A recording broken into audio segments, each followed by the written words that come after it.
Hi, my name is Denis Yuen, and I guess I'll be starting the GA4GH group of talks. We're part of the Containers and Workflows task team. So left to right, I'm Denis Yuen out of the Ontario Institute for Cancer Research in Toronto. Brian O'Connor will be presenting both his slides and Kyle Arot's slides from the UCSC and the OHSU in the US. And Peter Amstutz will be presenting for Curaverse. So I'm going to define this right off so I don't have to keep on saying this really long acronym. The Global Alliance for Genomics and Health, you can read the slogan up there. But for our purposes, we're part of the Containers and Workflows task team under the Data Working Group. And our particular task that we're collaborating on is to try to create APIs that enable us to collaborate and run and share workflows that run reproducibly in a variety of environments. So we're going to be covering a bunch of APIs. What we're going to start off with is the tool registry service and Dockstore, which recently marked 1 year in production. Sorry, just give me a sec. Sorry, I skipped a slide. So the 4 APIs that we'll be addressing as a part of our team will be the tool registry service, or TRS, which distributes and shares tools and workflows. There's the workflow execution service, or WES, which executes at a high level workflows. Those workflows are broken down into individual tasks, which are run by TES, or the task execution service, individual tasks being run within environments such as AWS or Google Cloud. And last but not least, the data object service, which stores the actual data, also within environments such as AWS or Google Cloud. And these APIs were sort of born out of our experience in various large-scale genomic sequencing projects. Sorry, skipped through this one. So the first service, starting from the top, would be the tool registry service. Our idea here was to try to create a way to share Docker-based tools and workflows described using languages such as CWL or WDL. There's a schema release that you can either hit up using that URL or the QR code on the bottom right. The idea is we wanted to sort of exchange ideas with like-minded groups, and at the moment we have a simple reference implementation and a full-featured dockstore.org implementation.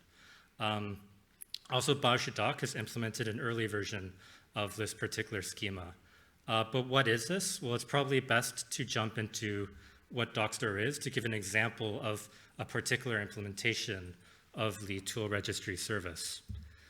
So for Dockstore, we wanted to create a resource that when we started the PCOG project, or the Pan-Cancer and Analysis of Whole Genome project, this was a project to analyze 2,800 genomes using a variety of pre- and post-processing steps, as well as 3 main variant calling workflows. The basic inspiration that we took was from the process of people putting out open source code and demonstrating that it works within a continuous integration environment, such as Travis or Jenkins. So the idea was, taking that a step further, you would try to put a Docker file in an environment such as Docker Hub or Quay.io, pulling in that open source code and demonstrating that not only does your code compile and run for you, but you can build this distributable image for someone else in a publicly available environment. So that solves the problem of not just it compiles for me, but it also builds the image for me. Next, you add a descriptor in some sort of programmatic format to that Docker image, and that gives you a tool on Dockstore, and that answers the question of what is this thing in the first place if someone comes across your tool. And last but not least, you can also add a parameterization file on Dockstore, and the idea is this answers the question of, does this actually run for me? And hopefully this runs for someone else. And the idea is that you can build up from first principles all the way from your open source code to your Docker file to your tool on Dockstore and actually running the thing. So just to reiterate, in year 1, the core feature that we created was the ability to register your Docker-based tools or workflows. And recently, we added features such as launch with. We added DNA Stack as a launch with partner for WDL-based workflows. We added the ability to draw data from sources such as GitLab or Bitbucket in addition to GitHub. We added the ability to add workflows through an API, as well as user-friendliness things such as being able to bookmark individual tools, use file provisioning plugins, having better errors coming back to the user, and another user-friendliness thing is documentation. We added tutorials on how to run stuff within AWS Batch and Azure Batch. QR code again. But are we wrong? Well, we're probably wrong for some use cases. We're only a particularly small team, and most of our expertise is within public and private clouds. So you may have a different security model, you may have a different language, or maybe something that's not Docker. So maybe there's a singularity store out there. So our hope is that you can join with us for the tool registry service, exchange some high-level metadata to allow us to exchange information, to allow users to find your tools and hopefully preserve your particular process.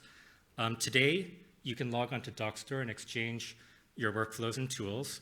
In a near future, we're hoping that you'll be able to find your tools run in a variety of different repositories with different kinds of focus on a variety of different platforms. And as we're actually running those things, I'm going to be handing this off to Brian O'Connor, who will be talking about tests and the implementation funnel.